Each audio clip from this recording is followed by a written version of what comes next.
Good evening, ladies and gentlemen, and welcome back to Mondays on RCI TV for round 3 of the Challenge Cup here at Racing Club International. After an action-packed 2 races to start the season, we arrive here in Hungaroring for the 3rd round. The darkness has descended upon us for this round of the season, and we have 60 minutes of incredible racing coming up in a short bit. My name is Ryan Gill. I'm your lead commentator for this evening. And alongside me, for the first time this season, the 2 main commentators are actually together. It is John Dalton. How are you doing this evening, John? Doing very well, thank you, Brian. Bank holiday weekend in the UK, so we've had a nice chill weekend and straight into some racing action on Monday. So looking forward to seeing what the Hungaroring can bring tonight as we descend, like you say, into the darkness. It's going to add that extra twist and the drivers stay focused enough through the night to spot all their apexes in the 1 hour sprint. Yeah, the night racing bringing a very different challenge to what a lot of the drivers will be used to racing in the daytime. But of course, we do have to mix it up here every now and then. But it's looking like clear skies out there at the moment and lovely scenes of the stars around here at the Hungaroring circuit. So we're about just over 2 minutes away from the start of the qualifying session, the 3rd qualifying session of the season, and at the top of the practice times at the moment, it is Benjamin Harmon, followed by Grantas Caracas and Felipe Moreira, who lead it out in the Porsches. The top Lamborghini in practice at the moment, Nico Kumpu, followed by Will Stevenson, and then you have to go down to Andy Boardman, 12th overall. And we have both of our Ferrari Challenge cars here this evening. We had only Joe McCauley for Spa, we had only Wolf Matuszka for Alton Park, but we have both of them present here for the 3rd round at the Hungaroring, and it is Joe McCauley at the moment, 15th overall, ahead of Wolf Matuszka in 19th overall, 1.7 seconds off the pace for Joe McCauley. The Ferrari Challenge cars definitely having a harder time out of it this season, John. But after the first race that you observed at Spa, and then it was Jesse and I that covered Alton Park, what has been your main takeaway so far from the new cars that you've seen around here in the series? Main takeaway personally for me, much to what I believed at the start, was Porsche's very quick in the corners and Lamborghini's very quick on a straight line, and Ferrari's just kind of mill about in between. They don't seem to have any strong ground, but they can still get at least top 20, so they're not completely out of the runnings. We saw Spa, we saw, I believe, Benjamin Harmon and one of the other Lamborghinis constantly fighting throughout every lap. You get round sector 1 with the Lambo pulling away. Sector 2, Benjamin would catch back up. Sector 3, up towards Blanchemont on the bus stop, the Lambo again would take off. So it was a constant game of cat and mouse between the two. Obviously, Hungaroring, lots of twisty corners, not very many straights. I'm not sure if the Lambo will be able to use that straight line advantage to its priority here. Yeah, of course, the straight line edge that the Lamborghini Huracan ST Evo has not really going to be used too much out here tonight. They'll be looking forward to the second half of the season, in which we have the likes of Imola, the Nürburgring and Monza on the calendar. Definitely more favourable for both the Ferrari and the Lamborghini than it is for the Porsche Cup car. And of course, we do have a drop round in the championship this season as well. So a couple of the cars will be keeping an eye out for which track they'll be able to use as their drop round, particularly poor performances. So the worst result you have of the season is classed as your drop round. Also, if you sign out of a race, that race is considered your drop round as well. So there is the top 5 results over the course of the season that will count, and you'll kind of see that reflected in the point system here tonight when we show the standings after qualifying, because the drop round is already taken into account from round 2 onwards. So you'll see that the championship standings are going to be very, very close, and that will kind of reflect exactly how the drop round has affected things so far. But as we get ready to head into qualifying, it is likely to be a Porsche up there on pole, but we did see out at Alton Park that, if the Lamborghini can really hook up a good lap around a circuit that does favour the Porsche Cup car, it can still find its way up onto the front 2 rows of the grid, or even the front row of the grid possibly. So plenty to look at and, plenty to look forward to in the upcoming qualifying session. 15 minutes is what all the cars will have, and just waiting for the final car to cross the line now before they shoot out into the session. And, well, John Dalton, who is going to be your pick for pole position? We don't often get the time to go out and, you know, have a bit of a browse and have a bit of a ponder as to who's going to get pole position. But who would you say is your pick for today? I'd certainly put money on the Porsches. Probably taking a pole. Practice looking very, very strong. My money, I would say, either Heilmann or Polyakov, possibly. Raced with Polyakov at the World Tour, and he had some serious pace on him. So over one lap, possibly might be able to bag that lucky pole. But I'm not too sure. My strong money is on Heilmann, though. He's been absolutely blistering this whole season so far in the Porsche Cup car, really showing where he's strong in ACC, definitely. Benjamin Heilmann has definitely shown his pace out here in Cup car, of course, coming into the Monday Championship. Benjamin Heilmann, the broadcaster that we have here at Racing Club International, typically for the Friday and Saturday championships as well, and getting a chance to do some racing. And I believe Benjamin Heilmann might even be joining into the RCI esports teams, or at least one of the RCI esports teams, in the near future as well. So it's great for us to have one of our own staff members out there doing very, very well on the circuit, and I'm sure Benjamin Heilmann enjoying himself out there as well in the Porsche Cup car. Of course, Porsche, his favourite brand, and definitely it's unusual when you see Benjamin Heilmann in anything but a Porsche car, but there are a couple of odd occasions in which I've witnessed it. It's almost like seeing Wolf Matuszka in anything but an Audi. Again, a very strange concept. Definitely is a strange concept, and Wolf Matuszka in the Ferrari Challenge Evo this season. But we're going to jump on board with Benjamin Heilmann then for his first flying lap. So here we go then, down towards turn one. We rocket on board with the Porsche Cup car for the Big Performance team, and braking nice and late, trying to get the car turned in and looking like going a bit wide there, missing the apex of the corner perhaps by Benjamin Heilmann. Maybe not exactly up to temperature with the tyres yet where he wants them to be. Maybe the brake's just a bit cold. Comes into turn two now, trying to hug the inside line as tight as you can to widen your entry and cut straight across turn three. You want to go nice and wide on the exit here as you run up towards turn 4 and 5. You want to just cut right over the top of here and then avoid the track limits on the outside of the circuit. Benjamin Heilmann doing a fantastic job there. Then you get ready for the hairpin at turn 6, get the car turned in nice, run out wide on the exit, avoid the grass, and then prepare for the chicane. Ride as much of the curb as the car will allow you to, running loads of the curb there on the Porsche Cup car, and then you get into the real twisty section of Sector 2. Really, really easy to gain and lose some time. You want to maximise the exits that you can on some of these corners, really cut over the apexes as well as you prepare for your run back down the small hill here and towards the final sector. You want to be braking nice and late over to the left-hand side of the circuit, get the car turned in, run just a bit wide as you prepare for the next two hairpins that you have to navigate. Benjamin Heilmann going a bit deep into this one, but trying to get a nice exit, doesn't go too wide into the pit entry area, and then tries to tuck the car in nice and tight to the wall and get the power down as early as possible, go wide on the exit up towards the timing line, and Benjamin Heilmann goes across the line for the very first lap of the qualifying session. It's a 1:46.127, 1.1 seconds clear of what Andy Boardman managed in the Super Trofeo, and Polyakov is about half a second down as well on his first effort. Definitely a strong banker lap there from Heilmann. Really got the hammer down on that lap, really got himself focused, drove the car through all the corners pretty well. Maybe turn one, just outbraked himself, like you said, Ryan. Possibly cold tyres. Obviously none of these cup cars come with tyre warmers from the pits, so can be a good 2 or 3 laps, especially in colder temperatures, before you do reach that kind of magic window of performance where the tyres do give you the ultimate performance that you need. Nico Kumpu fired himself up to 3rd here on his last lap, within a second of Heilmann. So Lamborghini's probably not very well suited to this circuit. You did say earlier the Lambos are better suited to the straight lines, the Porsches are better suited to the corners, so it'll be interesting to see how far Nico can get that car up the field tonight. Got here to Christian Lindgren. Not a very good banker lap from him on the opener.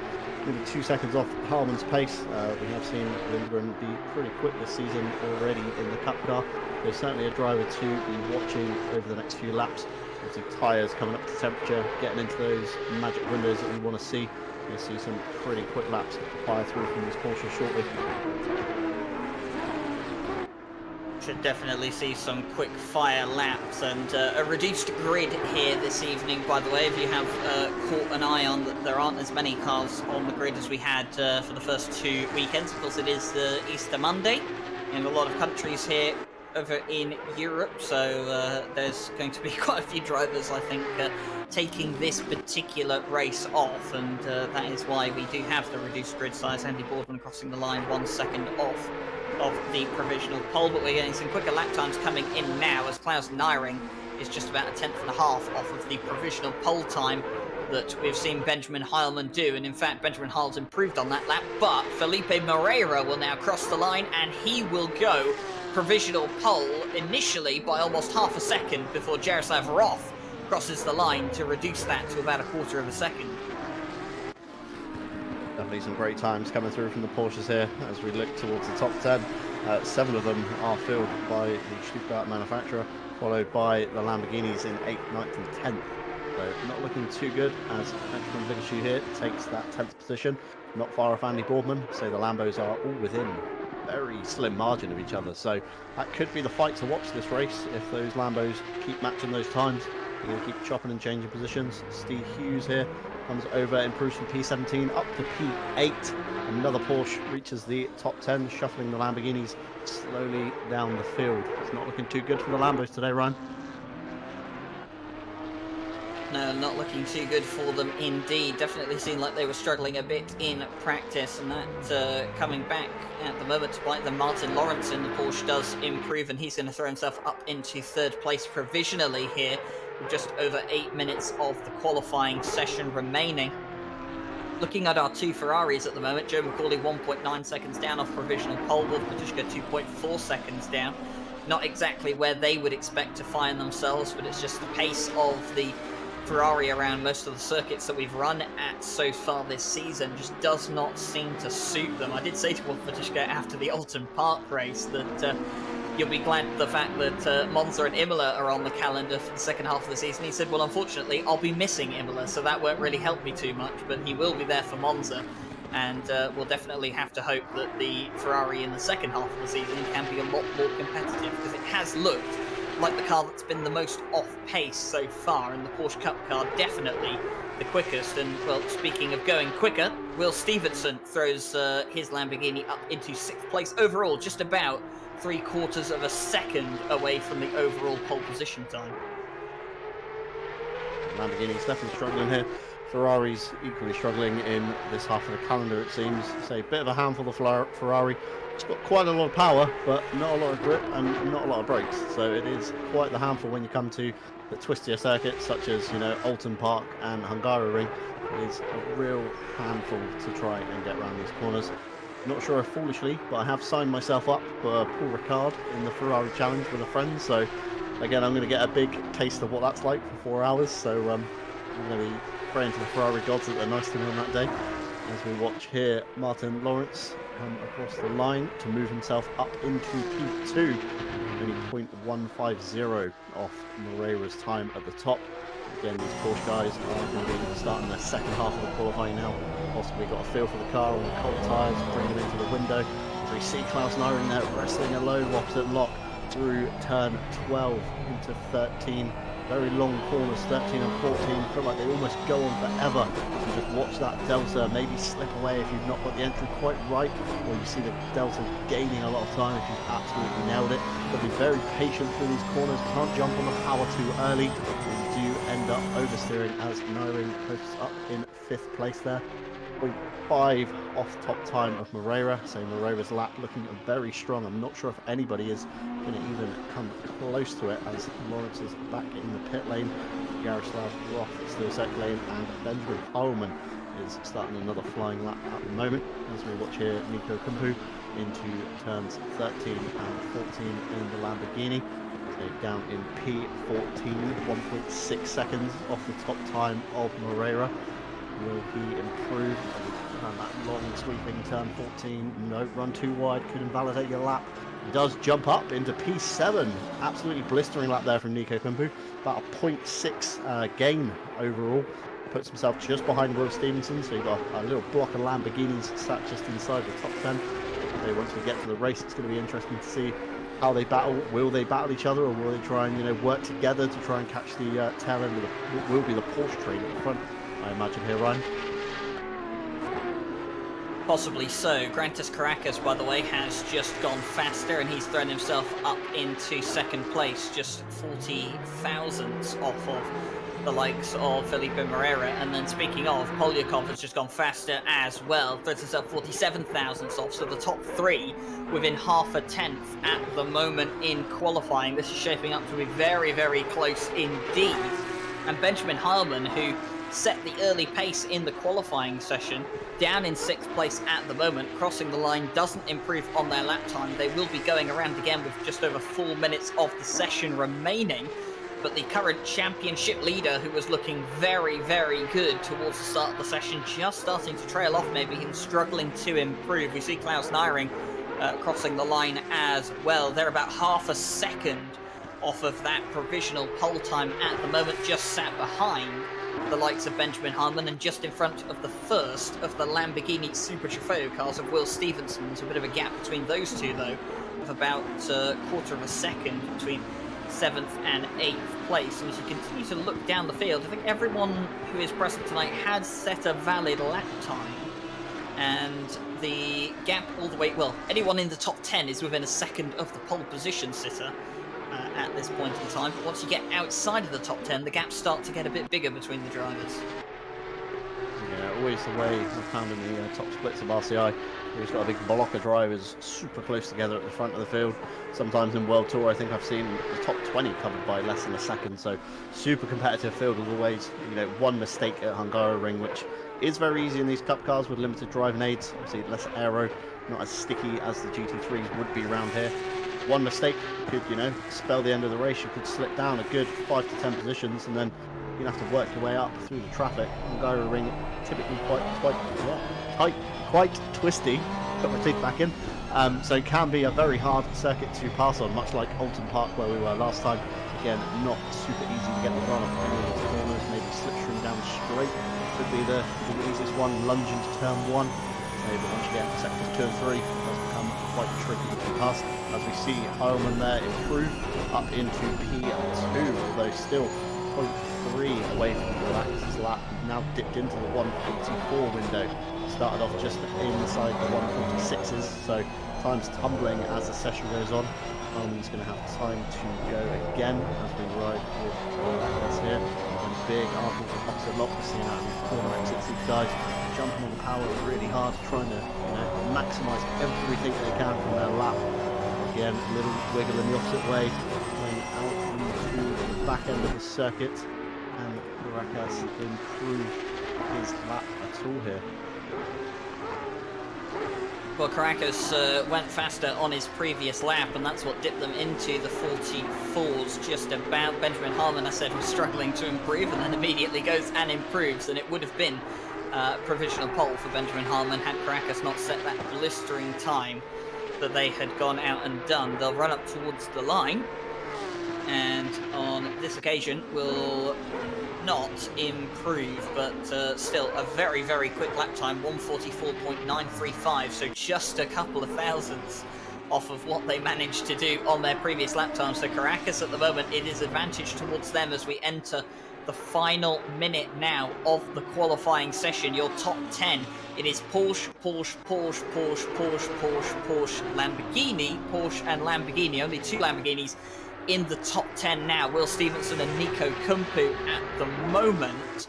But then if you look just outside of the top 10, you have a Porsche followed by 3 Lamborghinis. So they're all just knocking on the door at the moment of the top 10 and not quite able to find the pace. And rather unusually, a few drivers further down the order than where I would expect to see them at this point. You've got the likes of Olivia Hagstrom-Vigeskue down in 16th place, but then rather surprisingly as well, John Dalton, Tom Bryant's into 13th.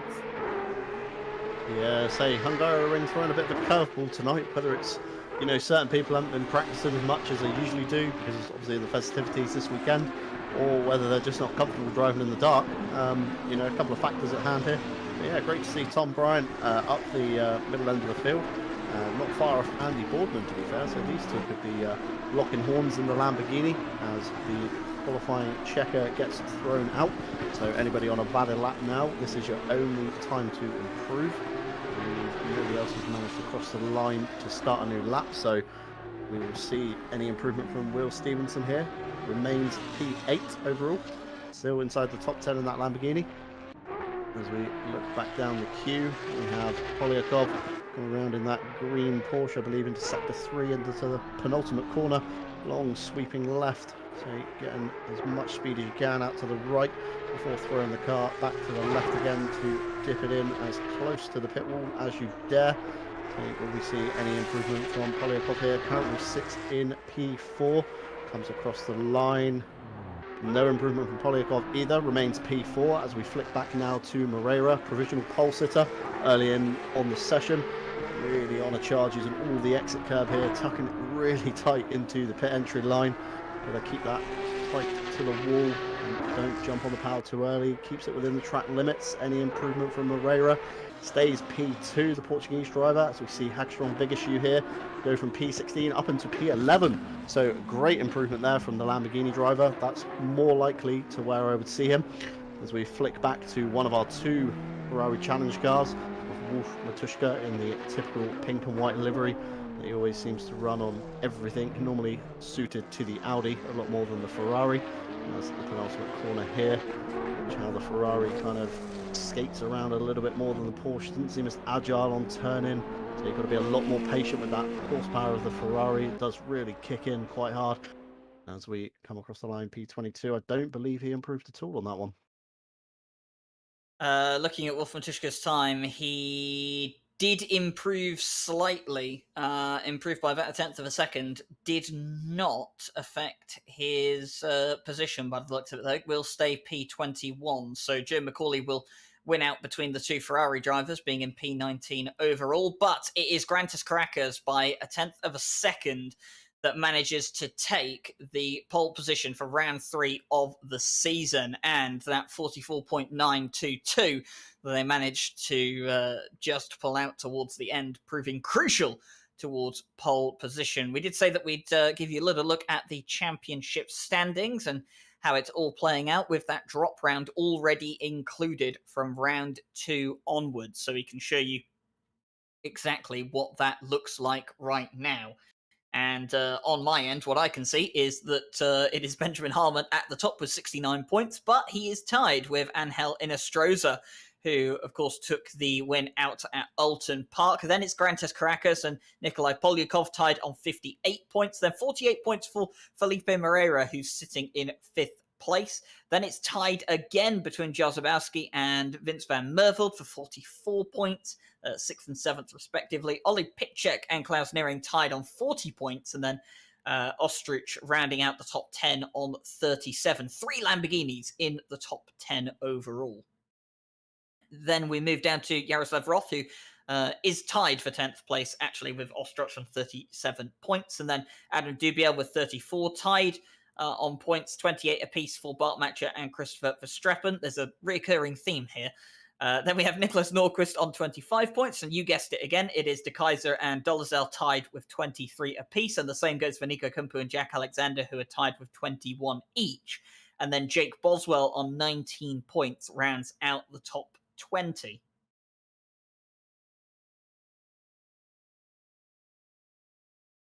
Then following just him behind, Benjamin Schumann with 17 points, then Wilfred Bugil with 15. Then it's tied for 14 points between Steve Hughes and William Stevenson. Then 13 points for Jordan Daly, 12 for Matthew Kingston Lee, Olivia Hagstrom-Vigeskue, and Christian Lindgren, the two Swedes, tied on 11 apiece. And then Andy Boardman and Peter Henneberg rounding out the top 30 They are on 10 apiece, tied as well. And then when we get towards the back end of the field, it's 9 for Durney, it's 7 for Matuszka, it is 5 for Dvorak, 2 for Joe McCauley, and then Jack Harvey, Martin Lawrence, Tom Bryant, Victor Nordquist, and Matthias Kajszek. No points scored this season. Atabek Ertan in 40th place, I believe, has signed out of the championship, so he will take no further part. And the same goes for Luke Stokes in 41st. So very, very close in the championship, and a lot of tied points, as you can imagine, after the first drop round. It will look a lot more evident as to who exactly is leading the championship once this round of the championship is over, and we head to Imola for round 4 of the season. But as we get ready, John Dalton, to have a look down the grid of colourful cars here this evening, we get to play everyone's favourite game at home, and it's Guess the Winner. So my question to you, John Dalton, who is your winner for this evening? Very, very close, Ryan. Say some great guys in the top 5. I think we're going to see nose to tail a lot of the time. It's going to come down to who can basically make the least mistakes, I think. Qualifying, there's literally nothing between some of these guys. It's going to be insanely close. I like to put my money on Harman, but I did that in qualifying, and he currently starts P3, so I don't think I'll make the same mistake twice. But same question back to you, Ryan. Who's your money on? I mean, I would put my money on Benjamin Harman, even though, you said he didn't quite come through in qualifying. I think he has looked like the strongest driver. I mean, across the 2 rounds so far this season, he scored 69 points in the first round and 53 in the second round. That's why, of course, that 53 doesn't show up on the standings for round 2. Well, not round 2, for the standings post round 2, is because that is currently being classified as his worst result. Now, that is a much better result than what Angel Inostroza had between his 2 races. He's got 25 points and 69. So, once the race is out here tonight, obviously results pending depending on where they all finish, but Benjamin Harman should be leading the championship. But then there's Grantes Caracas, who has scored 56 and 58 across 2 rounds, so they have looked incredibly consistent, and they're on pole here this evening, so they could be the pick of the field out here today. There is so many options, but if I had to narrow it down to one, I have to narrow it down to the man that has looked the most consistent this season across 2 races, and that would be Benjamin Harman. But everyone at home, let us know who you're voting for in the in the chat. We'll have a little look through, and if you have any questions, of course, do feel free to ask away, and we'll do our best to answer them as well as we can. 15 seconds then before the start of the formation lap. The 3rd round of the season is soon to get underway, and exciting as it can be. Hungaroring is a very, very small and twisty circuit, and it should offer plenty of close racing like we saw in the qualifying session.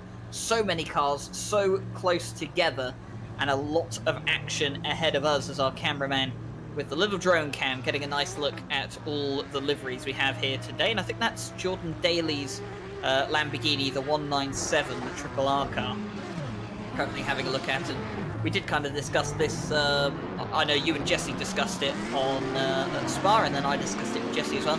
The back end of that Lamborghini, especially after seeing it in person, it looks like a rocket ship, and you cannot change my mind.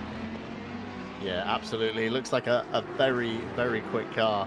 All the aero pieces bolted on it, all the gaping holes in the diffusers, and all the vents coming off it. It does look like an insane piece of kit. I can only imagine what it looks like in person. But we know ACC super accurate with the models, so I'd like to think, as I look at the ACC version and look at the real life version next to it, it's not too far off each other. No, it was an experience for me at Imola, kind of looking at it, having never actually seen the car outside of ACC. Of course, I hadn't actually seen any official photos of the car online, so my first experience actually seeing the car was within ACC, and then of course going to Imola got to compare that to the real life thing, and absolutely incredible recreation as you would expect from Kunos within the ACC replica, and I can only assume it'll be exactly the same for the Ferrari Challenge Evo, the Porsche Cup car, and of course the BMW M2 CS, of which we do have a championship on Thursday evenings for that car. So if you know, all of the other 3 cars, should we say, in the Challengers pack, if this doesn't quite suit your fancy and you want to have a look at some of the touring car action that we've got going on, that's on Thursday evenings. The second round of that championship is at Bathurst this week, and that's going to be really, really exciting. And it was very, very close racing at Suzuka, and we'll hope that it'll be even closer around the mountain as well. We get ready for 60 minutes of racing, 1 mandatory pit stop for all the drivers here tonight. They have to take 1 litre of fuel at minimum to count towards their mandatory pit stop. The live stewards are standing by in the stewards' attic today, and they are getting ready, and they'll be hoping that they have a cleaner Monday than they did last week. It was a bit scruffy around Alton Park, and well, Hungaroring may be a bit kinder to the stewards here this evening, but we'll just have to wait and see. 60 minutes of racing then. To get started, we have Grantes Caracas and Felipe Moreira on the front row of the grid. It's Benjamin Harman and Polyakov on the second row. Martin Lawrence and Jaroslav Roth round out the third row with Klaus Naring and the first Lamborghini of Will Stevenson on the fourth row of the grid. Dolezal and Kumpu round out your top 10 before we get underway. It's a long run down to turn 1 once we hit the timing line as they wait for that green flag to be dropped. They inch towards the line, and they are underway. There's a drive-through penalty for the leader right at the start. Out of position on the grid, might have just been a bit too far forward for where they needed to be on the race start. They'll get down towards the first corner. They'll be safely through as no one contests them. Benjamin Harman looking to go up the inside to take second place, maybe even third, but not quite able to do so on Felipe Moreira or Polyakov, who's nudged his way up, and he's going to look to try and take second place here as well. Is he going to have a bit of contact, perhaps, with the likes of Moreira? Moreira now shuffled down and has to defend from the likes of Benjamin Harman, and I think he's just about made it and stuck it in third. Certainly a very close start there, Ryan. Not an ideal start from our pole sitter, getting a drive-through, like I say, slightly far too forward, maybe on his grid position, but action-packed right from the start as Harman, just watch there, has a massive oversteer moment. He's very exposed behind to Jaroslav Roth coming into the tight chicane towards sector 2. As Roth there makes a mistake as well. These cold tyres catching out absolutely everybody, it seems, on the opening lap. So not something you want to be losing grid position on the opening lap. It's a very tricky circuit to pass around here. Hungaroring almost becomes like a follow the leader scenario. So we might see some guys taking their pit stops early like we saw at Spa to maybe try and get that clear air and get the one stop out of the way. But Caracas is going to have to come down the pit lane twice. So he's going to be on an absolute mad charge, I feel, into the second half of the race. If we look back here to Nico Kumpu, a little bit of friendly fire there onto Andy Boardman, I believe, for the top 10 position coming into turn 12 around the outside into 13. If he can make it stick, would give him the inside line into the last corner of 13, but has to back out of it here. Ryan, an action-packed start here. Definitely action-packed, plenty of stuff going on between the leaders and plenty going on further down the field as well. There has been contact reported, by the way. I think Jordan Daly was involved in an incident. He has been towed back to the pit lane, so I don't think we'll be seeing any more of the 197 so far in this race. Looking at Wolf Matuszka, though, up into 14th place. He's had an absolutely fantastic start. He had a great start at Alton Park, made up 20 places in a single lap. Hasn't quite managed to replicate that here, but he's still made up a significant amount of positions. He started in 21st place. He's up into 14th, so 7 places up on the start is fantastic for the 25. And that car is going to be very, very difficult to catch on the straights because of the power it has out of the corners. And we'll have to see Joe McCauley, by the way, into the pit lane as well. I wonder if that's him trying to get his mandatory pit stop out of the way earlier, or whether he has some damage on that car. We've also seen the 42 car into the pit lane early as well, so some early stops going on for a few drivers, but there is still that drive-through penalty for the leader. Grantes Caracas needs to serve, and I think Jordan Grantsmith in the chat just reported that he saw him jump about half a second too early for the line. So just a bit too eager for Grantis Caracas, was on pole for the start, very, very eager to get underway, and unfortunately paid the price for being just out of place. And Polyakov, in fact, who had a great start getting ahead of Felipe Moreira, now hounding down Caracas, knowing that he has to pit for that drive-through penalty anyways. So this looks like the number 40 is not just going to inherit the lead of the race, he'll have a significant gap ahead to the car behind as well in Moreira. A Caracas drive-through, only one lap remaining on it, so he's going to have to come in this lap. Polyakov obviously doesn't want to get held up at all by Caracas if he can help it. We've seen some early pitters, like you say, Tom Bryan and Joe McCauley, trying to maybe get that clear air. We saw a few of them at Spa do it. It didn't really pay off though. It kind of slipped them behind the pack, essentially, I guess you could say. Maybe a lot of people slipstreaming each other to try and make their way forward, run a few quicker laps, rather than running on your own. Obviously, circuits like Hungaroring, though, possibly could be more beneficial to run on your own to avoid any of that aero wash. But the green flag today seems to be dropped quite late. Cars were almost over the checkered line before the lights went green. As looking down the order, we see Matthew Kingston Lee has also cleared his mandatory stop so far. So again, another one possibly wanting to get some of that cleaner air.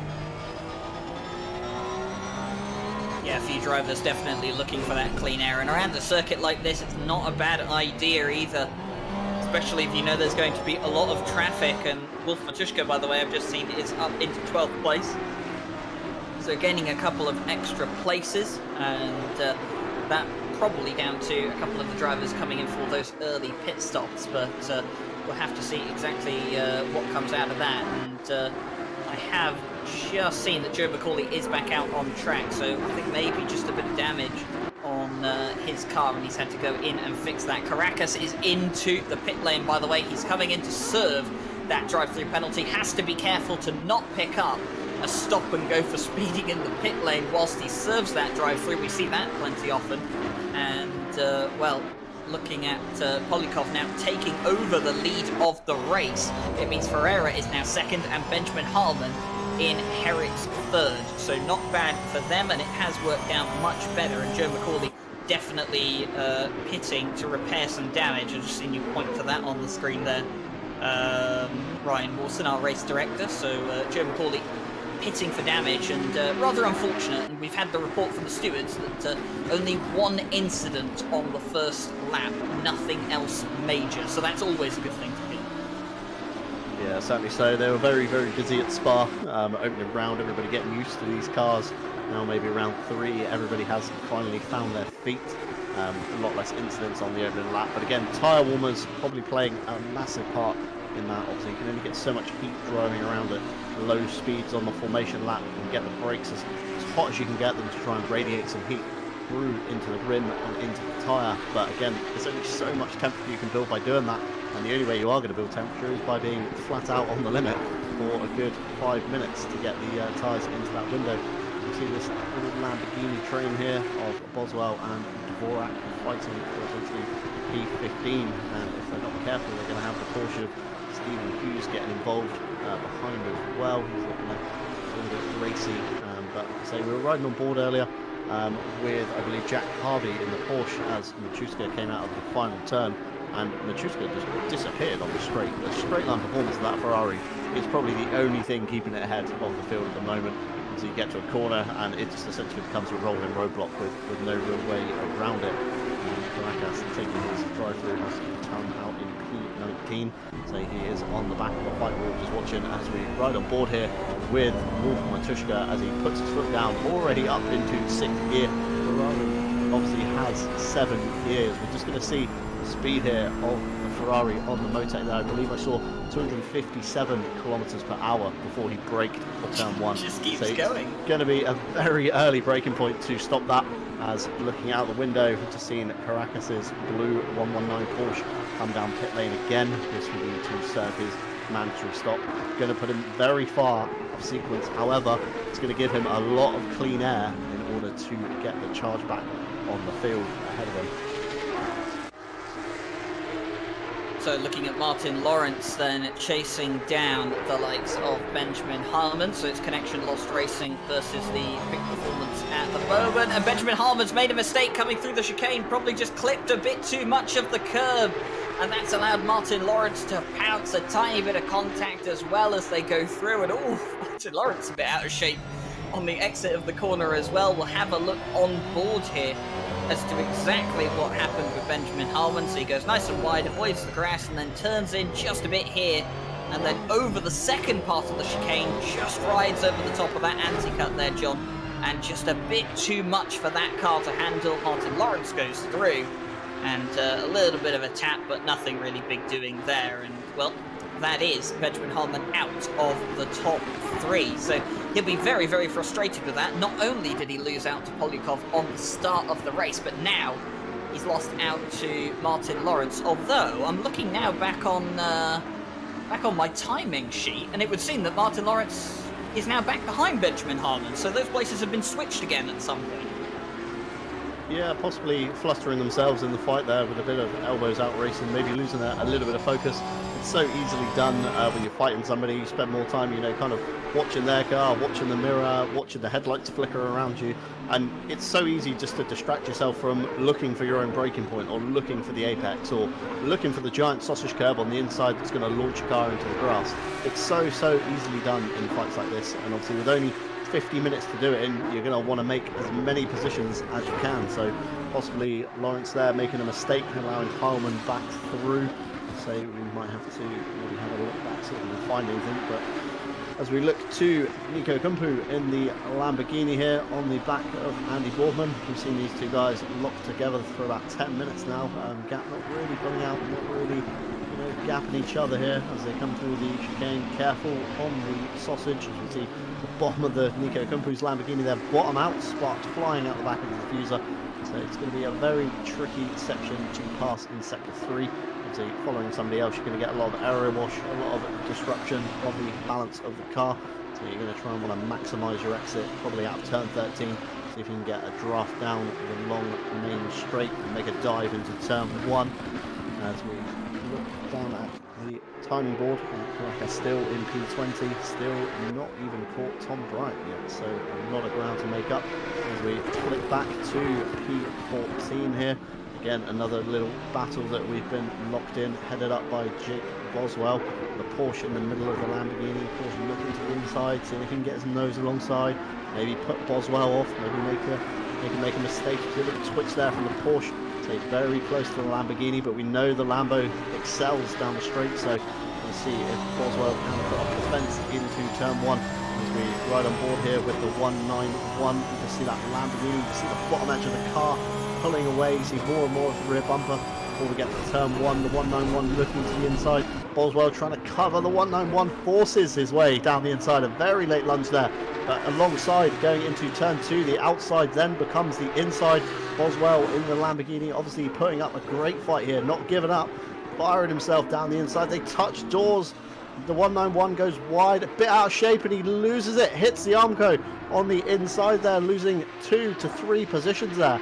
And he does appear to have maybe towed himself back to the pits there, Ryan. What's your take on it? Dollars out.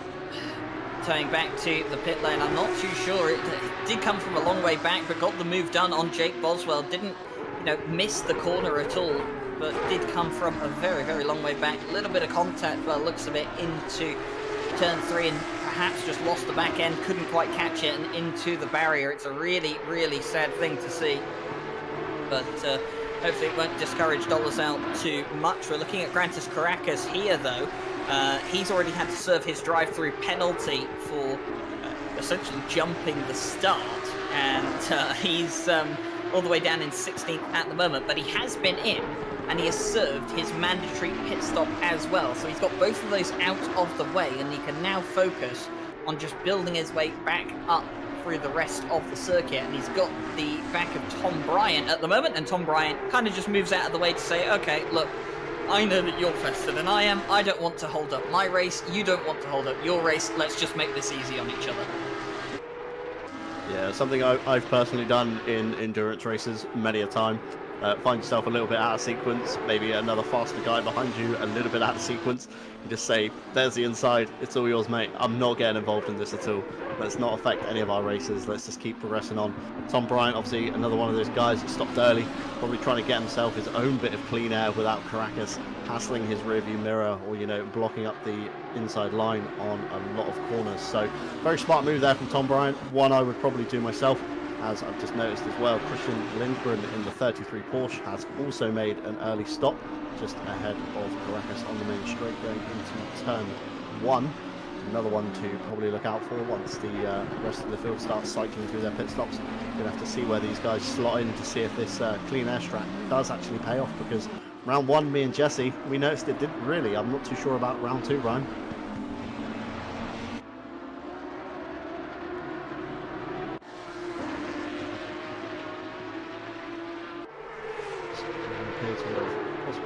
Ryan Gill to someone or something as we watch here. Jack Harvey heading up the hill in the 159 on a charge towards the back end of Tom Bryant's Lamborghini. Maybe see if Tom Bryant will put up a fight with this Porsche. And no, Tom Bryant makes a mistake there. Maybe jumping on the power too early, oversteers to the inside, keeps out of the wall, but it does allow Jack Harvey through in the 159 Porsche, jumping over the curbs as we flick forwards to Borak and Boswell still locked bumper to bumper in this fight. One of them kind of giving each other room. We've already seen the 191 make a valiant attempt on attacking Boswell to no luck, as I believe Steve Hughes there in the background has dived into the pits in the number 7 Porsche 992 Cup car. As I think we have some technical difficulties with Ryan Gill's microphone. He's just trying to sort out some cabling and some plugs, so hopefully he'll be back with us shortly. As we look towards the chat and see Macaulay will get that 18th, possibly from attrition. So keep your eyes on Joe Macaulay, although I do see he is back in the pit lane again. So possibly some issues here for Joe Macaulay. I've also seen Yaroslav Roth is now at the bottom of our table, so he's slipped down the order. Say Hungaroring claiming a few victims today. Not the most easiest tracks to try and learn. It's one of my probably weaker tracks in my categories. Not really done a lot of racing, not done a lot of hot laps, so again it's maybe one I need to practice on if I've spotted it in a season calendar. As we flick forward to the Swede of Hagstrom Biggersjö in the number 8, locked into the back of Nico Kumpu. Andy Boardman has somehow found a way past the Finnish number 254 Lamborghini. You see number 69 of Boardman mainly streak towards the back of Klaus Nyring. So these Lamborghinis, as I said in qualifying, are kind of all locked in their own little train, so to speak. There's not many Porsches around them, and those that have been around them have either made mistakes or kind of passed them and sailed away into the sunset.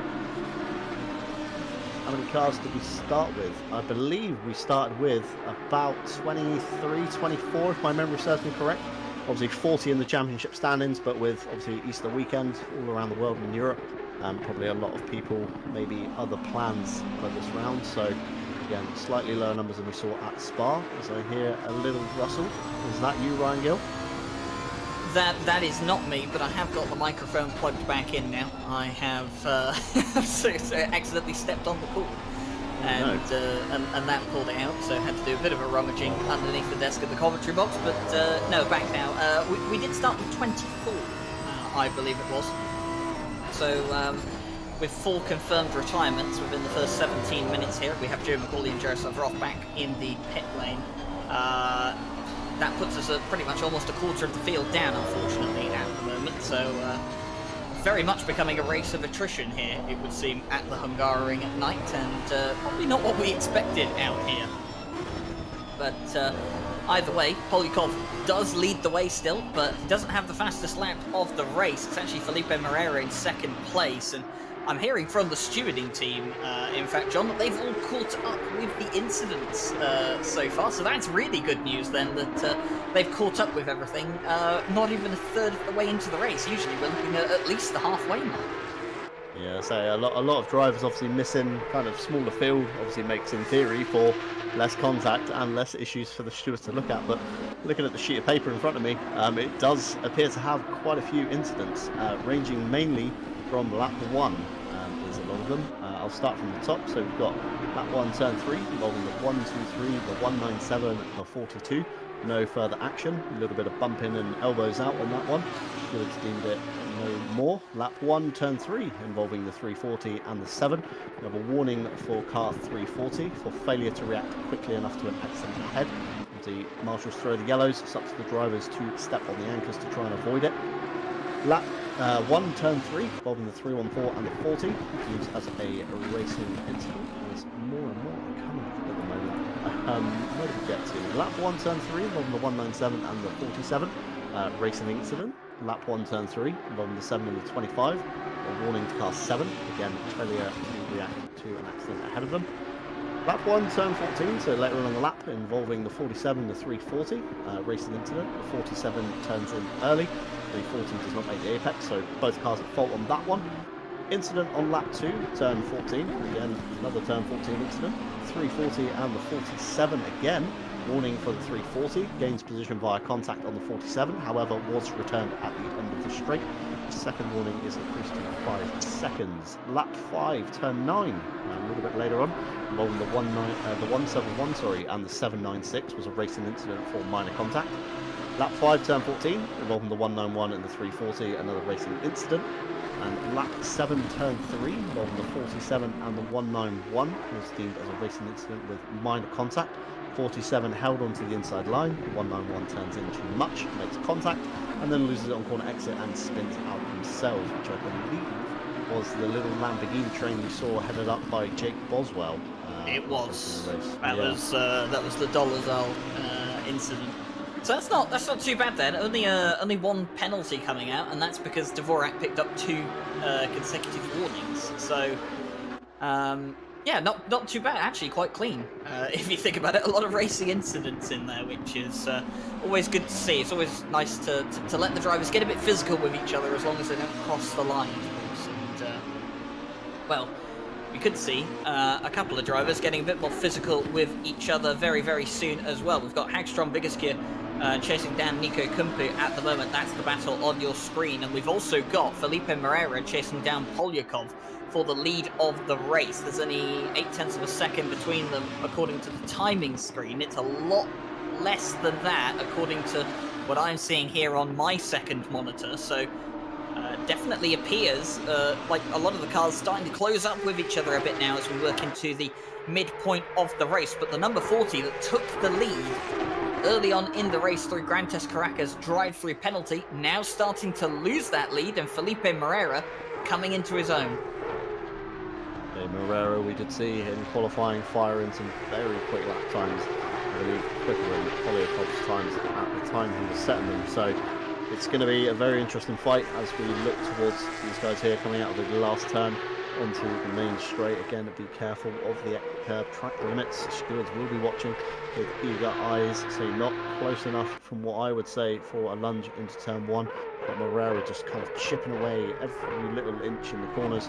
Goes a little bit wider than Polyakov does, maybe trying to get down early to try and give himself a run into turn 2 as we ride on board here with Moreira looking at the back of the green machine of Polyakov into turn 2. Again, notoriously kind of weird corner, you've almost got to go diagonal to make the apex and poke the inside. Keep the car as far left as you can, then make the right to slingshot yourself up the hill with the best run you can. And we see Polyakov there getting a slightly better run than Moreira does up into the hill. And jump the curb on the left, be careful not to use too much, move far wide. Another weird corner, almost like a double apex here. See Moreira taking a late apex, see Polyakov there taking a much tighter line to get it all the way to the left for this tight chicane. Be careful of the sausage, as we saw Heilman earlier make a mistake over that. Did give him a place to Lawrence, and into the kind of final sequence of corners. Notoriously switch it backy left right sequence. So very easy to cook your tyres, to scrub them, to understeer, again to make mistakes, not carry enough speed. It's a very tricky circuit, Hungaroring. On the face of it, it looks like a very simple layout. Physically driving it is next to impossible, as I believe Polyakov has got the hammer down this lap. Does seem to have gapped Moreira by quite a bit. Maybe Moreira over driving his car at the moment compared to Polyakov maybe taking a little bit more relaxed approach as we flick back down the field again to this Lamborghini fight, locked in with the three of them. We've got Andy Borman, Nico Kumpu in the middle, and Hagstrom Vigishu at the back. I did say in qualifying, Ryan, these Lambos would probably be locked in their own kind of fight away from the Porsches, and it has proven to be the case for the first 24 minutes or so of this race. Definitely has proven to be the case right now. Andy Boardman a good 15 seconds by the looks of it away from the top 5 at the moment, which are all Porsches. And just a bit of a train between all of them at the moment. Andy Boardman, then followed by Kumpu, and then Hagstrom Vigiskia. Then Wolf Matuszka finds himself a bit further back, about 4.5 seconds down, and he's got Durney for company at the moment in the 999, and that rounds out the top 10 as it stands. Jake Boswell is just a bit further back, and then that's all of the drivers that have not completed their mandatory pit stop. So Grantas Caracas is actually the highest placed driver that has done their mandatory pit stop, and they should come out into somewhere into the top 10 once everyone else has come through and done their mandatory pit stops. With any luck, they'll come out ahead of Wolf Matuszka and won't have to suffer the burden of being stuck behind the Ferrari Challenge Evo. But for Grantas Caracas at the moment, it's definitely a fight back. And looking at the moment at Grantas Caracas, we can actually see 6.2 seconds off of Jake Boswell, so not doing too bad indeed. This is Boris Durney chasing down Wolf Matuszka. And the 999 at the moment just doing his best in the downforce section of the track to close as much as he can up to the back of that Ferrari Challenge Evo. The problem is, when Wolf Matuszka gets to the straights, that car kind of just gets its power down and gets a move on, and, well, it's very, very difficult for the Lamborghini to keep up, despite the fact that it is quite good in a straight line and getting so close. And now you get to the part where you can really put the power down, but then look at that. Look at how the Ferrari just seems to stretch its legs, and we'll see it on the onboard here. Oh, it's Wolf Matuszka goes wide, and this is going to be the opportunity that Boris Durney needs. He's going to go into the inside line. There's going to be contact between Durney and Wolf Matuszka. Wolf Matuszka's going to look to try and take the place back now, but no, Boris Durney. Oh, and there's more contact as he tries to come across Wolf Matuszka, and there is contact between the 999 and the 25. The stewards are going to have a look into that. I imagine Wolf Matuszka's not going to be too happy about that, as Boris Durney potentially maybe just being a bit too naughty coming across the side of the track there and tapping with Wolf Matuszka. We'll have to see exactly what the stewards say, but for the time being, the 999 is through on the 25.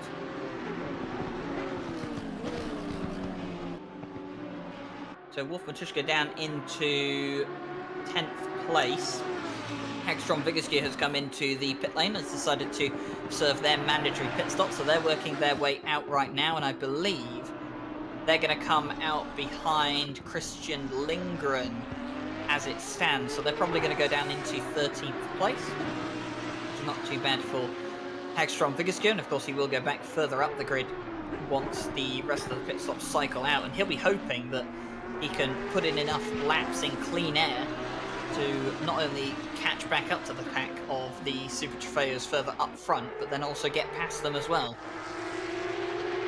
It's certainly not going to be an easy task ahead at all. So we've seen the Porsches looking very, very quick, although the Lambos in a straight line are again going to be their strong point. So turn 1 moves are probably off the cards, although we did see it earlier. Looking down the order, Ryan, I just noticed that the number 7 of Steve Hughes did come into the pit lane probably best part of maybe 5 to 10 minutes ago, but unfortunately has not left the pit lane again. So it looks like possibly another retirement for runners in the field, down to 17 from the 23 we did start with. Yeah, not great for Steve Hughes. We're not entirely sure what exactly has happened with that number 7 car, but unfortunately back in the pit lane. This is Grantas Caracas working his way through. He's got himself past the likes of Jake Boswell and up into the top 10, and will now be looking to close in on the likes of Wolf Matuszka as much as he can. Wolf Matuszka right now just focusing on sticking with the likes of Boris Durney. About a second between the two of them at this stage. And Grantas Caracas about 15 seconds off the back of Wolf Matuszka, but you would imagine that that gap is going to go down at a pretty fast rate, considering how quick Caracas has been so far throughout the course of this race and in qualifying. Certainly great pace shown from Caracas through practice, qualifying and the race so far. Chat Ryan, not sure if you've covered the German Corley, I've mentioned that he made up 5 places before he even got down to turn 1 in the Ferrari, so say maybe next round chuck maybe an onboard cam or have an onboard replay of a Ferrari off the line. Could be quite interesting watching him drag down to turn 1, although German Corley not having the best of times as our broadcaster there. So bear that in mind for this next start, so keep your eyes peeled for Imola. See how far we can fire a Ferrari from where it qualifies up to where it ends at turn 1, shall we? It'll definitely be interesting to see for sure. Of course, the absolute speed that the Ferrari has down the straights is incredible, and just keeping an eye on everything that's going on at the moment. We've got Nico Kumpu just chasing down Andy Boardman. Of course, Vigoscu was right behind them, but he has decided to pit, and this is the battle for the race lead. So Felipe Moreira now right on the back of Polyakov. It's taken some time. In fact, it's taken half an hour almost for Felipe Moreira to get to this point, but he has finally got to this point, and just making a bit of a mistake, using too much of the curb and just getting the car loose, and now has to sort of resettle themselves and get themselves back into the right gear, and that's bought Polyakov just a bit more breathing room for them. It seems to be a running pattern. Moreira goes on an absolute charge for a couple of laps, closes right up to the back of Polyakov, and then makes a little mistake, and the gap grows a little bit larger again. So very tricky circuit for the Porsches. Curbs again very unsettling, as we saw Heilmann take the wrong line at the beginning of the race, lost himself a position. But looking at Polyakov out the window, it does appear to be as Porsche is very nervous on corner entry and exit. Steering wheel remains kind of straight or pointing the opposite way to the corner a lot of the time, so very interesting driving style from Polyakov. Not really noticed that on any of the other Porsches. They're just not really looking hard enough. As we look back down the field here to Jack Harvey and Matthew Kingston-Lee. Matthew Kingston-Lee, one of our regulars in RCI, competed at Asia Masters, now obviously in the Cup Challenge. So a very reputable driver. Normally see him a little bit further up the field, although obviously we discussed Lamborghini, maybe not the best pick for Hungaroring, so excited to see maybe what he can do at the straighter tracks later on in the season, such as Imola and Monza. Again, coming into the chicane, big moment there from Jack Harvey. I've noticed the Porsches always backing the rear ends into the chicane and kind of using that to straighten the car up and fire it directly diagonally through the chicane. Again, coming into sector 3, we know the Porsche is strong in the corners compared to the Lamborghini, so time for Jack Harvey to maybe make up some ground on Matthew Kingston-Lee. But then we know the Lamborghini is a lot faster in straight lines, so all that progress is going to be hampered by the run down the pit straight. None of these guys to pit, so this is going to be a battle for the foreseeable, I believe, Ryan. Yeah, it could be a battle that goes towards the end of the race. Speaking of pitting, Wolf Matuszka and Jake Boswell both in the pit lane at the moment to get those mandatory stops out of the way. So we'll have to see what exactly comes of that. Meanwhile, Grantas Caracas is down and up the road, so he's got ahead of Wolf Matuszka. And in fact, the stop for Wolf Matuszka and Jake Boswell looking awfully long. Jake Boswell is rolling again. Wolf Matuszka's now just got rolling. I wonder if that Ferrari is having to use a lot more fuel around here than some of the other cars like the Super Trofeo and the Porsche Cup car, and it's going to be a bit of a race out of the pit lane, and there's only going to be one car that wins a race out of pit lane. It's going to be Wolf Matuszka's Ferrari with the pace it has, but it'll go deep into turn 1, and we're looking at the leaders here because Felipe Moreira is right on the back of Polyakov. Oh, and he's touched the side of him, and that's unstabilized the 40 just ever so slightly. But I think Moreira's going to be careful here. He doesn't want to take the position because then he's likely at risk of a penalty, and you saw Polyakov drifting around the corner at turn 3, manages to keep the lead, and I think that was smart driving there from Felipe Moreira. Noticed that they tapped them, noticed that Polyakov lost significant enough time, and if they'd taken that place, they were likely to get at least a 5-second penalty for their troubles. Yeah, I really agree. So Ryan, stewards today, not many cars to watch, so with the 20 or so cars you've got circulating, you're going to be in the eye of them at all times. So Moreira playing it smart there. These guys racing very hard, very respectfully. A little touch, Moreira says, no, after you, that's fine, onward you go. Polyakov maybe a little bit flustered with the massive drift he got through turn 2 and into 3. Again, it seems to be his driving style of the Porsche. Always seems to be opposite lock-in, turning in, opposite lock-in, coming out of the corner, opposite lock-in again. It's a very interesting style to watch, especially when you're fighting with a guy behind you. Drifting logically isn't the thing you want to be doing. You want to be trying to be smooth and, you know, getting the maximum launch you can get out of a corner. As we look towards the leaders here, just ahead of them, you do see the back of a Lamborghini and the back of a pink Ferrari. So again, traffic could possibly play the part here, as we see Polyakov with a massive moment into the last turn there. Moreira tries to go up the inside. Polyakov slams the door shut on Moreira to say, nope, you're not coming through. As we head down into the main straight, slipstream of these guys. Again, we saw Moreira make a lunge at turn 1 before. He looks to the inside, he thinks about it, tucks back in. Polyakov breaks in a diagonal there to cover the inside line to stop any kind of late lunge. As we see the Lamborghini there of, I believe, Jake Boswell running a little bit wide. And allowing these guys to come through. Flashes going like mad to say, move out of the way, we want to get on with this. Neither of these guys wanted to lose any ground to each other. As we see the 5-second penalty there for the 999 of Boris Durney. I believe that was for the bump on Wolf Matuszka earlier on in the race. I've not yet looked at the steward's report. Maybe you can confirm that, Ryan? That definitely will be for the contact that we saw between Wolf Matuszka and Boris Durney. Can in fact confirm that now. Incident on lap 14, turn 14 between the 999 and the 25. 5-second penalty for the 999 for a forceful overtake. So that penalty added out, and kind of expecting that one.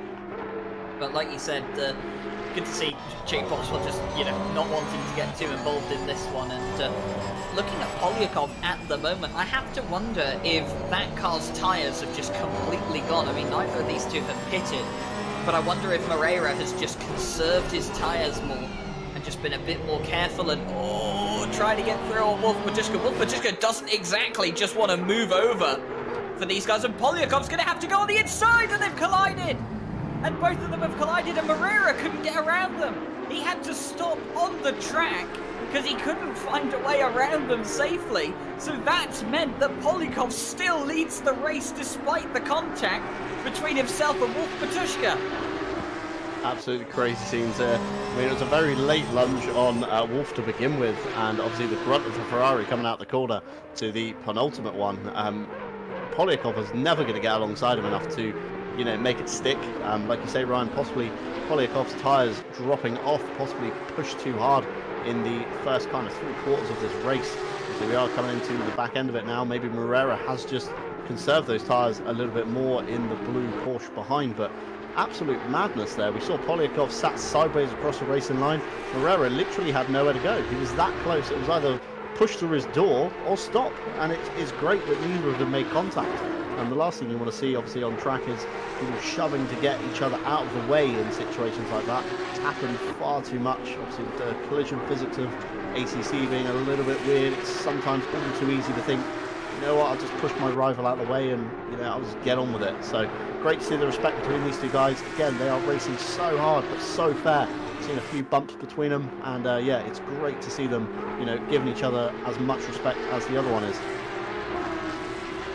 And all that, of course, has helped Benjamin Heilman, who's now 2.5 seconds off of Felipe Moreira, so he's managed to close in massively on these two because of that incident. I half wonder if Wolf Matuszka didn't exactly just want to move over for Polyakov in fear of, on the next straight, would probably just slipstream back past them again and would probably just make things a bit more awkward between the two leaders. But either way, that's one for the stewards to dissect. There'll be a lot of different angles they'll want to look at. There'll be a lot of different information they'll want to look at, and as to whether who was right, who was wrong in that situation. So we'll have to have a look and see what that comes through. By the way, the lap 19 turn 2 incident between the likes of Moreira and Polyakov was judged as a racing incident, so there was nothing doing there. The stewards have said, no, it's okay, it's fine, gave the place, or didn't take the place rather, so we're not going to look into it, and carry on as you were. But I think now the interesting thing for Polyakov is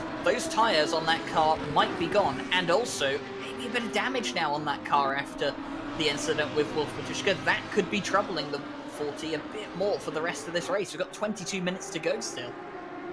Certainly not a good combination you want there, Ryan. You definitely don't want any front end damage on that splitter at the front of the car, combined with, you know, weak tyres. It's not going to make for a pretty recipe. You might see Polyakov here slipping back into the jaws of Herrera as looking towards the onboard cams. We do have Polyakov getting ever nearer that pink Ferrari again for round 2. So get your gloves on, and I would say see what's going to happen here. See if Wolf makes it any easier. We know Wolf, again, regular of RCI, very hard, very fair racer, been in many endurance situations with lap traffic, so you'd like to think he had his head switched on there. You'd like to think he had a plan in place, possibly was going to get around the last couple of corners and then just move over on the straight and let these guys go and latch onto the back of them. But again, almost in the exact same 2 corners, we see Polyakov here catching the back of the Ferrari challenge car into the penultimate one. Polyakov getting a bit too close for comfort in my eyes. So switching back into the last turn there. Ferrari challenge car not very good in corners. We've seen this time and time again. Porsche all over the back of him. And Matuszka, you're just going to see here, just pulls away. Doesn't even consider yielding the place. And rightfully so. See, in GT racing, it's not like the F1s where you see blue flags. It means get the hell out of the way. Blue flag remains keep your line, and Wolf Matuszka does just that. And Polyakov nearly runs up the back of him. Big arm for opposite locks. He comes out the corner there, and it does allow Moreira through. Now Polyakov is going to be fired up on this. He's going to be super frustrated looking at the back of that pink Ferrari, and now he's got to look at the back of Moreira's Porsche. So not a great scenario to be in mentally. You're going to have to wind it down. You're going to have to cool yourself off as quickly as you can to get your head back in the battle to get past the Portuguese driver that is Moreira in the 314. As will Wolf make it any easier for Moreira here? Moreira looks to the inside. Wolf, say, running a little bit wide, almost gives him the room, but doesn't quite back out of it. Then the Ferrari with the grunt to run it to the chicane, way ahead of the Porsches. Jumping over the curbs, the right one first, then of course the left one. Again, Wolf getting into tricky territory here. He's maybe going to have the eyes of the stewards beaming down on that Ferrari. It's not going to be a pretty thing if he holds these guys up much longer, I don't think, as he switches back again there across the front of Moreira in these twisty corners. It's such a tricky place to get past anyway. It's almost like one line through this section is one line. You deviate from that one line, it makes every other corner after it a lot harder as Moreira dives to the inside and Polyakov wants to come through with him. He says, nope, I'm not letting you out of my sights. He drags alongside Matuszka. I think Wolf backs out of it this time. Does leave the door in for Moreira as Polyakov hits the inside curb a lot there. Unsettles the Porsche. Big arm for his opposite lock again. He's going to be scrubbing these tyres to death. I'm wondering if Moreira has just looked after his tyres a little bit better over the course of the 41 minutes we've run so far. Moreira's car does look a lot more settled in the corners compared to Polyakov. You're seeing him wrestle that car on entry, through the mid-corner and on the exit. So you can see Polyakov here not wanting to let Moreira out of his sights, Ryan. That was some very exciting stuff there. Caused by a back marker that is Wolf Matuszka. Wolf Matuszka not used to being a back marker, I feel, and not used to letting cars just go past him. And Polyakov's still all over the place now. Wolf Matuszka's right on the back of him. Benjamin Harlan in the background as well, by the way. Just closing up onto this lot, so he'll be quite happy to see all of this going on. But Moreira, you could see, was so frustrated behind Wolf Matuszka, flashing at the lights saying, come on, get out of the way. And you are right, will be attracting the eyes of the stewards. They will be looking to that. Maybe a warning or a penalty coming the way of the 25. We'll have to see exactly what they think about that.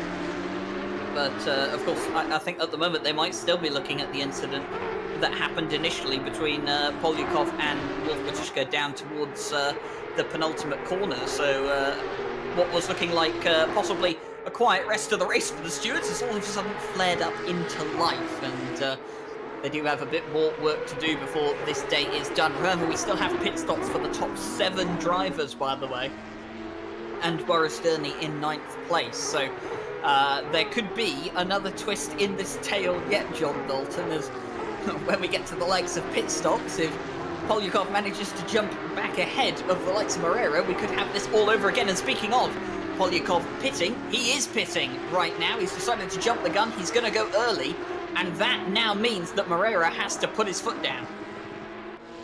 Watching the onboard camera, he was absolutely bang on the pit speed limit board with the 49 kph limiter. So it's going to be a very fast stop, I feel, from Polyakov, providing he gets that 1 liter of fuel. It is mandatory in the car, and he gets the car starting away in a smooth fashion. But the one we probably want to be watching is Caracas in all of this, with the pit stops coming up.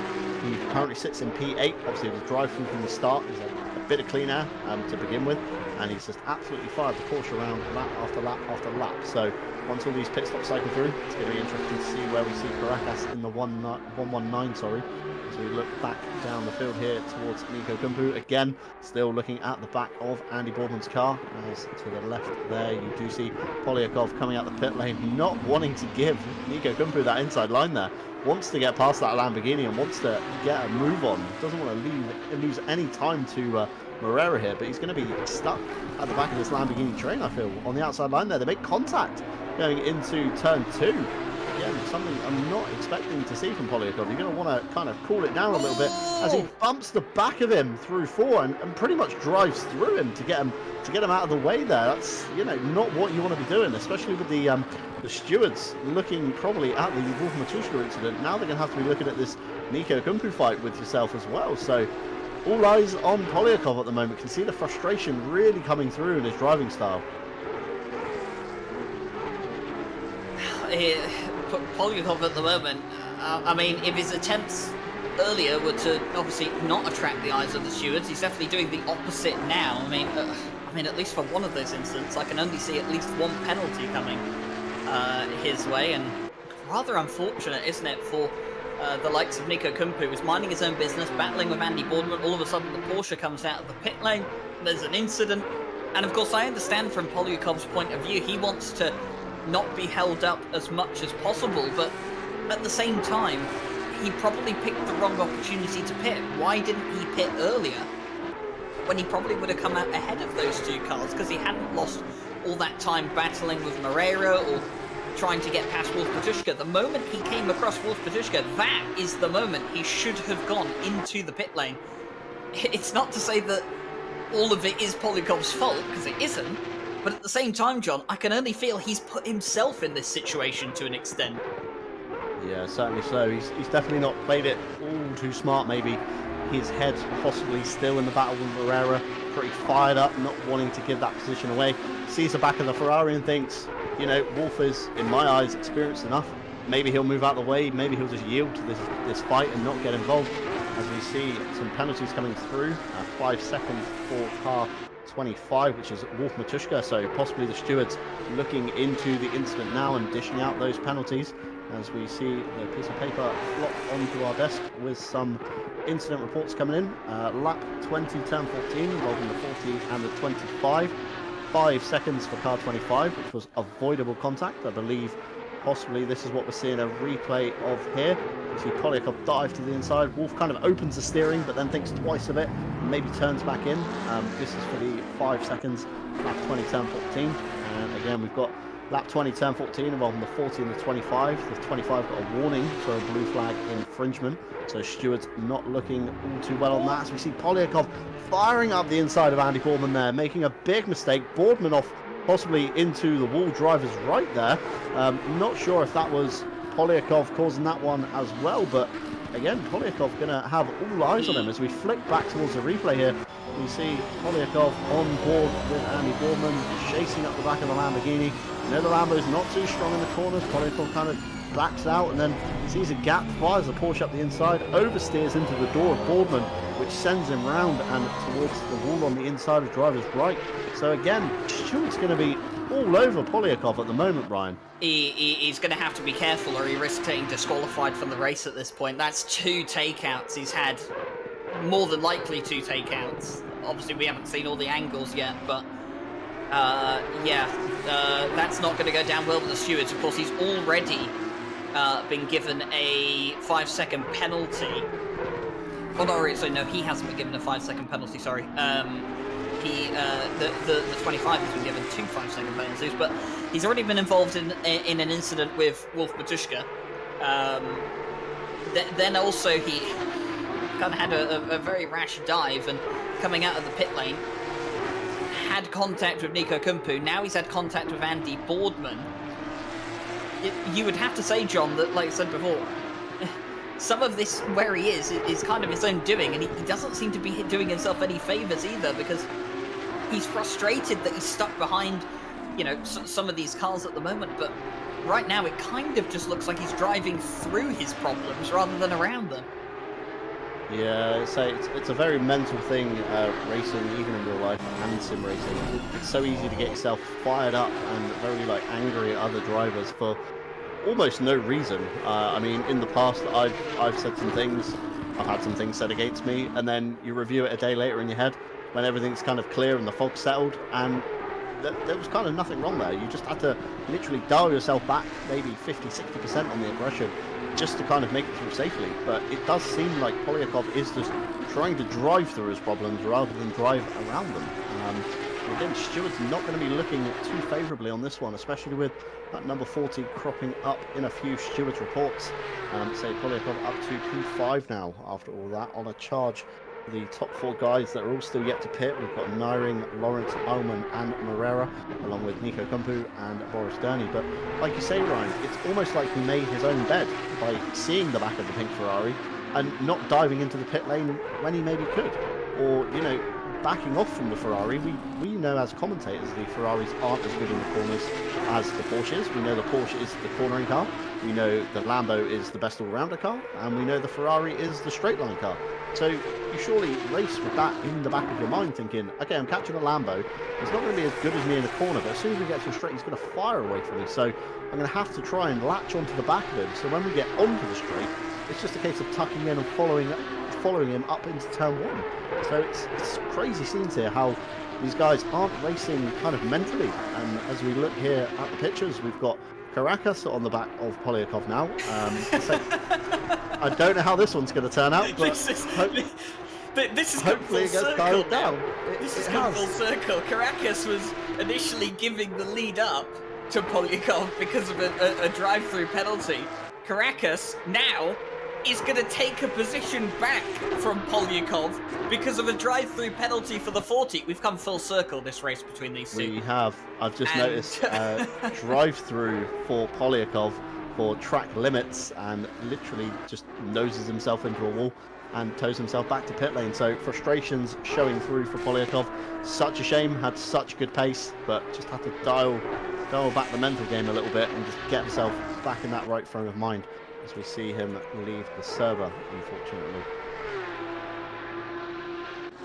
Well, unfortunate for the likes of Polyakov and the 256 of Nico Kumpu has been given a 5-second penalty. Looking down the order here at the moment, so lap 5, turn 4 incident involving the 256 and the 40, so that is involving Nico Kumpu and the likes of Nikolai Polyakov. 5-second penalty for the 256 for causing contact with the 40 car, so Nico Kumpu found responsible for that incident. And I think we're going to get a little bit of a race replay here. So we have Polyakov on the outside, Kumpu on the inside. There's a bit of contact there between the two of them, but there's no significant incident there. I don't think that's exactly the right one. I think that's turn 3. The incident happens at turn 4, which is the incident after. I'm not sure if we have it. Yeah, so broadcaster just letting us know that we don't quite have the corner afterwards, unfortunately, on the replay. That is a shame. But I've just seen a couple of people in chat asking about the 5-second penalties for Wolf Matuszka. We have the first 5-second penalty was for lap 20, turn 14, avoidable contact between the 40 and the 25. And then the second one was for ignoring blue flags for an entire lap. So the incident between the 40 and the 25 at turn 14 was judged to be Wolf Matuszka's fault for not respecting blue flags, and then he was given a further 5-second penalty on top of that for then ignoring blue flags during an entire lap afterwards, and that was the lap in which Moreira and Polyakov were right on the back of Wolf Matuszka, and we can confirm, by the way, that Polyakov has reached the maximum penalty point threshold for the race and has been disqualified, although they've returned to the garage and retired from the race, so rather mute point, but they will still carry those license points on them for the rest of the season, John. It's such a shame for Polyakov. Like you said, just got his head in the wrong space at the wrong time during probably one of the heated moments of his race, and he just overcome him. He's kind of almost dialed that voice down in his head that, you know, tells him to be super aggressive, tells him, you know, this guy's ruined my race, I need him out of my way right now. And you know, you just need to switch off from that and just think, right, this is a new opponent, I've never met him before, and I need to get past him. I need to continue this fight. I need to maybe allow him to be a block on between myself and Moreira behind. He needs to play it more smart next time, I feel, in traffic. But you know, tonight is one race, Imola is another race in a week's time. Hopefully Polyakov can, you know, reset himself and calm himself down, get him out of that negative state of mind and focus on the next round. He definitely has good pace in the Porsche. Has definitely stuck to Moreira and Heilmann, who we've seen have been very quick all the season. So dial it down a little bit and he will start seeing results. Raced the World Tour with him at Laguna Seca and his team, and he had insane pace again in the full spec GT3 911 Porsche. So definitely a good driver when he puts his mind to it. Just maybe let the frustrations of today get on top of him, and it just dragged him down from there on. Yeah, and it's very easy for that to happen to a driver. We see it plenty of times from the most experienced to the least experienced drivers on the grid. And 5.5 minutes left of this race. Moreira leads the way by 7.6 seconds. Still got 6 drivers left to come in and serve a mandatory pit stop. And they only have just about 4 minutes left to do so. Shout out to Grantis Caracas, by the way. Has had to serve an extra run down the pit lane because of his drive-through he got at the start for being just slightly out of position and kind of jumping the gun. He's up into 5th place, and I don't exactly know where things will peter out for the pit stops. I do not think he will get any higher than 5th, but that is a very, very good comeback here tonight for the 119. He's done very well to fight back, and I mean, if this turns out to be his worst result of the season, 5th place is not a bad worst result of the season to count as your drop round.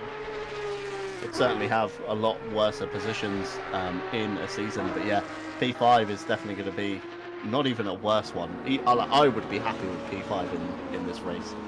Caracas may be an example of the opposite side of Polyakov here. We saw him get a drive through right off the bat, instantly puts you in a negative frame of mind, thinking I've got to do another trip down pit lane. Pit lane at Hungaroring, quite long, quite slow to be going at 49 kph in a Porsche while you hear all your rivals flying past. So certainly going to be interesting to see how the cycles come through, see where Caracas ends up. Believe he has jumped possibly Heilmann in the pits when live timing possibly decides to update to a sector. Could be wrong on that one, don't take my word for it. No, he hasn't, nope, hasn't passed him, but he's very close.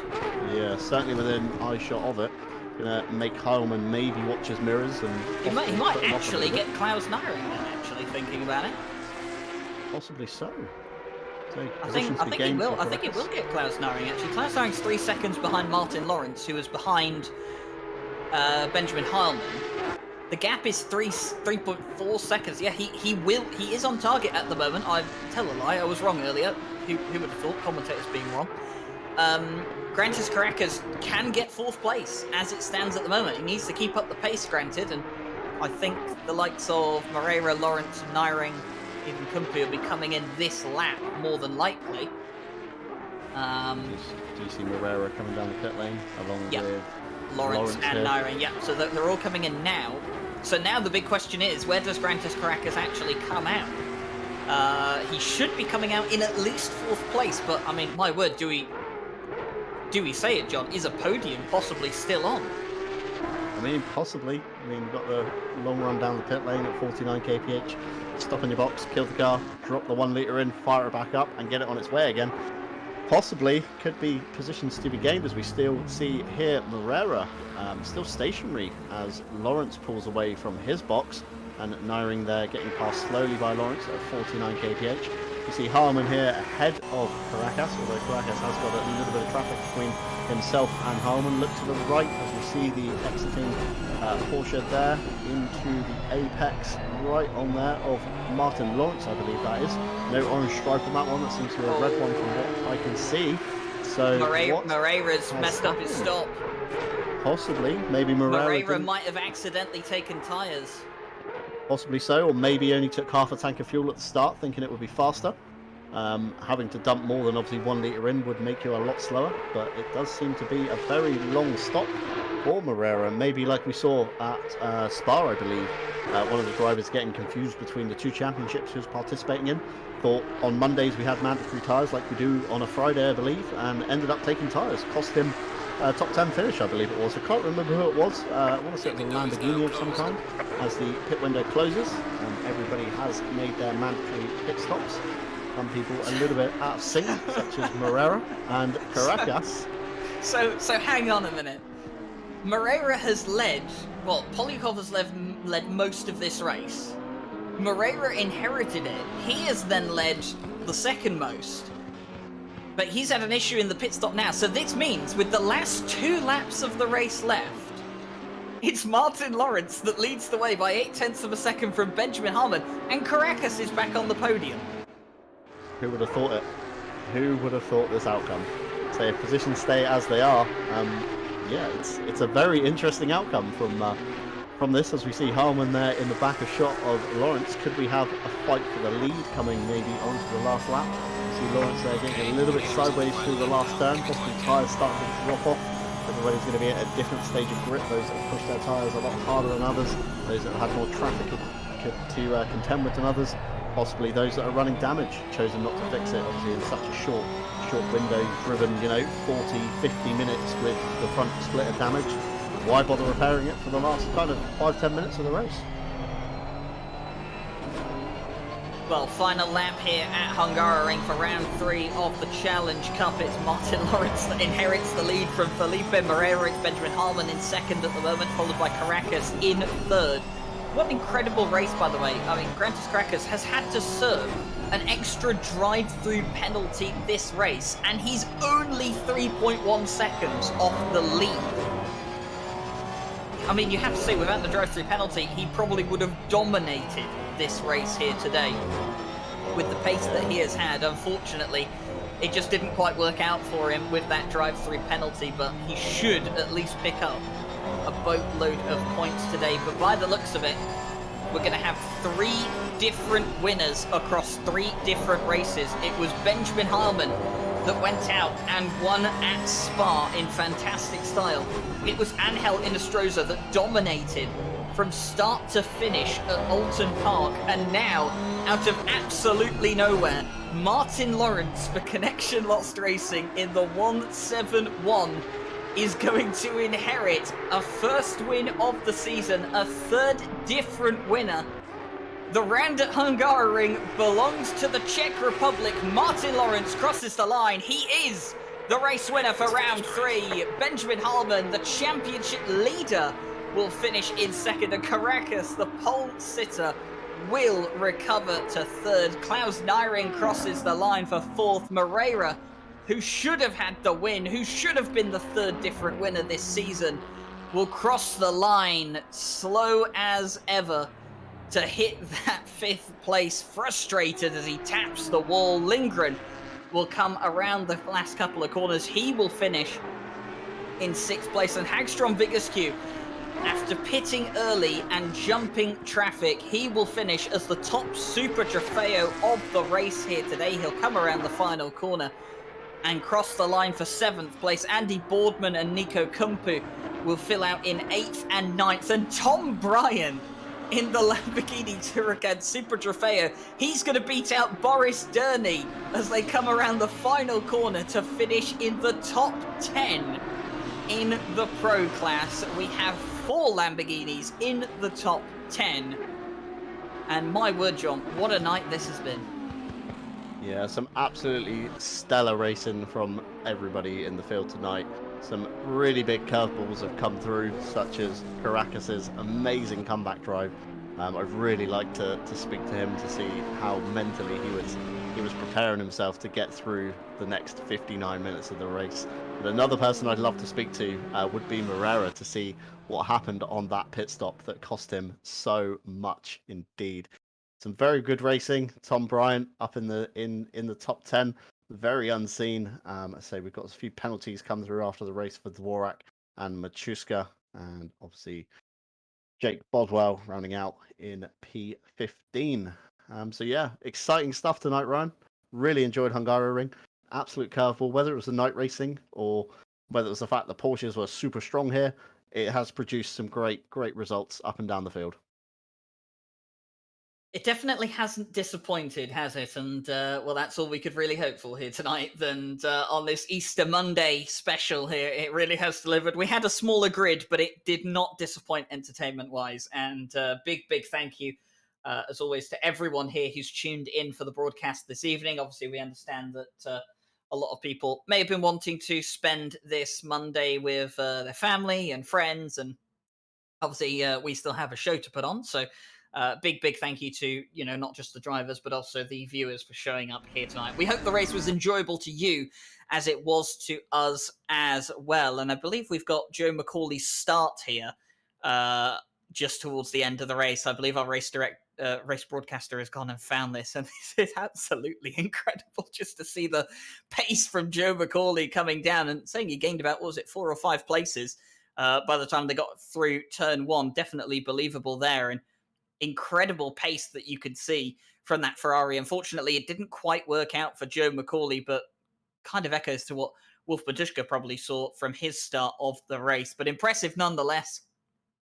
And we'll look forward to hopefully a bit more of an impressive race from the Ferraris out next week in Imola. So we'll be heading to the Enzo Edino Ferrari circuit in Imola for the 4th round of the championship. But before that, we have the Diamond Drive Cup showing up on Wednesday. Their round 5 is heading to Zolder. And it looks like it could possibly be the final season of the Diamond Drive Cup. Potential different championship format replacing that, yet to be decided upon. But they're heading out to Zolder for the penultimate round of their season. You'll have Jesse Lee and Nate Norbury on the cast as per usual. Then on Thursday, the continuation of the BMW M2 Cup. That second round of the season goes to Bathurst, as we mentioned previously. You'll have the likes of Tim Digby and I believe it's also Martins that we have on Thursday. So they'll be bringing you all the coverage from that race. We'll have a 20-minute sprint race followed by a 40-minute feature race as well. No Friday Championship because that has concluded. It finished with round 6 at Silverstone last week. So we have a bit of a break on Fridays. And then Night Owl returns for round 4 at Snetterton. They were just at Hungaroring on the weekend, but they'll be returning for round 4 at Snetterton. And of course, we'll be back for round 4 of our championship at Imola next Monday. So plenty of action to look forward to. Of course, we have the Spa 24 hour coming up later as well. So plenty to look forward to with the likes of our Spa 24 hour for the World Tour. That's coming in a couple of weeks' time, and we look forward to seeing all of you out there for that race as well. Big thank you to our partners here tonight. Race Department, AK Informatica, Driver 61, Fanatec, and Sim Racing GP. Race Department, Sim Racing news and mods. You can catch all the best ones over on their website. AK Informatica, all of our races are run on their servers, and they are absolutely fantastic, so be sure to check them out. When it comes to Driver 61, if you want to go out and win like some of the drivers you've seen out here in the Challenge Cup, maybe you want to pull off a comeback drive like Grantis Caracas had here today, well, Driver 61, the Sim Racing Academy, you might just be able to do just that. $10 is all it costs to access their resources, and you can get 25% off access to their academy with our discount code in the description below. Fanatec, you know plenty about them. All of their amazing sim racing products are now on a budget as well with the CSLDD. You can use our affiliate code to support RCI at no extra cost when you buy at Fanatec. And, of course, Sim Racing GP, if you're looking to start a community of your own someday with some friends, or you just want to look out for some racing action on Assetto Corsa, or maybe Race Room as well, you can go and check out Sim Racing GP and get started today. Anyway, that has been it from myself, from John Dalton, Ryan Mawson behind the cameras, and all the stewards here at Racing Club International. Big thank you for watching. We will see you in a week's time at Imola.